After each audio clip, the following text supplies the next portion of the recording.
Letters from Underground by Fyodor Dostoyevsky. Why is it still worth reading? Why is it still a relevant book in today's society? So I recently read this book for the first time. I'm a huge fan of Dostoyevsky and some of the other Russian writers of his generation, especially Tolstoy.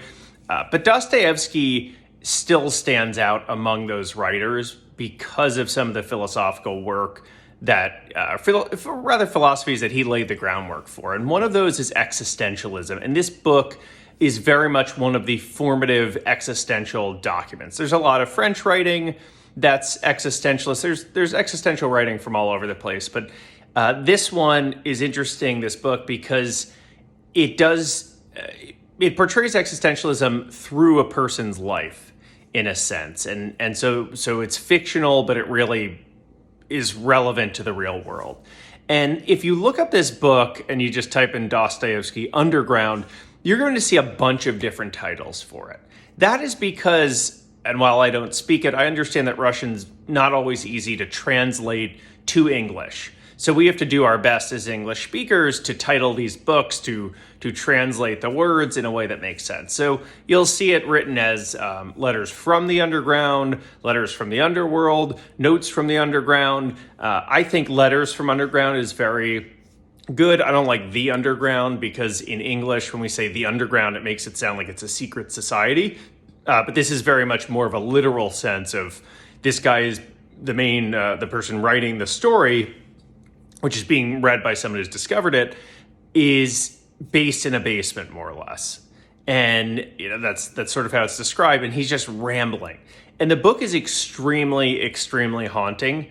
It is, if you've ever seen someone who's a serial killer or someone who goes crazy, and you read their writings, maybe in a media write-up of a story of someone losing their mind, it's really haunting. You can see that someone has gone insane by how they write. Now, the main character has not fully gone crazy because he understands that the world can crush you. And so that makes, so when you take that story and know that the man may sound crazy, but in a sense, he knows what's going on, that makes it even more creepy in a way, because it's a guy who seems to be losing his mind rambling, but he's actually making sense. And one of the ways he's making sense is that you find out throughout the story, and it starts out more philosophical. He's just kind of giving his life philosophy. He talks about what people should do, what they shouldn't do, what can go wrong in life, what life's about. But he's hard to trust and he's hard to follow because he'll say something like, no man should live past 40 because they get used up and they're useless at a certain point. And then he rambles about this for a few sentences and you can kind of feel it coming, and he goes, but I intend to live until at least 60. So it's like he feels as though he's past his point of usefulness to the world, but he still wants to go on. So he's been so crushed by life, and he carries on, and then he says he's looking outside and there's wet snow falling down. He says, apropos of the wet snow, which is the name of the second half of the book, I'm going to recall a story from another snowy day. And this story gets into possibly what helped to drive him crazy, or drive him underground, if you will. And underground to me is sort of, it's saying two things. One is that this is a man's subconscious screaming out. This is, these ramblings are not well thought out, although they do make sense. It's just not how you would write if you were really thinking it out. So this is a guy just sitting in a basement, probably near a furnace, sweating like a madman, just writing away. And so it means that it's talking about underground as far as under the surface. And then it's also talking as underground as, it's almost like he's in this purgatory. He's still around, he knows what's going on, but he doesn't know which direction his life will head in. So he's stuck underground. He's afraid to come up. He's afraid to challenge himself to live life or whatever else he might be able to do if he wasn't in a basement. But the apropos of the wet snow portion of the book centers around a dinner that he's supposed to go to with former schoolmates. And clearly he's bitter about things that happened to him when he was younger. And he gets drunk and he embarrasses himself at this dinner. And then he goes to a brothel. And he wakes up the next day. Clearly he was so drunk he barely knew what he was doing. And he's got a prostitute next to him. And he more or less says to her, he is very accurate about what he tells her, which is, hey, you think everything's okay now and they're paying your housing and they tell you that you can have a boyfriend if you want. You don't only have to be a prostitute. He said, but go ahead and try and do that. He's saying you're in your own set of chains. I'm in my own, you're in your own. But he tells her she's young enough where she could run away. She could do something, and he wants to save her, more or less. But who is he to save anyone? He's right about she's savable, but he's not the guy to do it. And they carry on like this for a while, and he says, you should stop by my house and come see me, and she agrees, and he says, yeah, I'll never see her. And then not long after, I think it's that same night that he leaves, she ends up showing up at his house, and he's completely unprepared. He's in his night clothes. He's pissed at his servant, who he absolutely berates.